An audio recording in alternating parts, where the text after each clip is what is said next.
I've been attached with the feeling of them waking up with you by my side.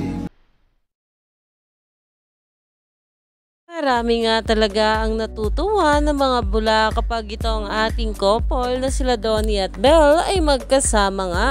Lalong-lalo na nga ngayon na pinag-uusapan na itong ang ating Donnie Pangilinan ay for the visits nga sa set ng ating Belle Mariano.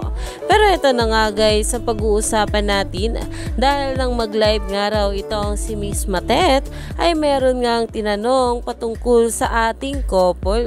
Narito nga guys ang sabi, naka-live ni Miss Matet, then may nagtanong kung bakit daw pumunta si Donnie sa set. Ayon nga kay Miss Matet, syempre dinalaw yung isa.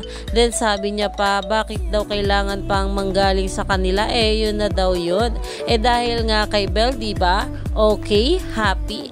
At ayon nga guys sa mga bula, no screen recording since sakto dumaan lang sa FYP ko and sumakto may nagtanong about DB. Nakakaloka pero mas naloka ako sa narrative nila na kay CGS daw kasi nagsabi. Like, hello, seryoso? Ang dami nagtatanong about DB sa live, kaloka. Iba nagla-live tapos nagtatanong pa ganun. O sa mga dilulu dyan, tigil na kayo uy. Dahil alam naman natin kung ano nga talaga ang tunay na estado ng relasyon ng ating couple at hindi na nga ito kailangan tanong dahil kitang-kita nga raw. Dahil alam naman natin na sobrang low-key nga talaga ng relasyon ng ating couple na sila Donnie at Belle. Kaya naman stay tuned lang tayo for more update kala Donnie at Belle sa mga susunod pa na yuda.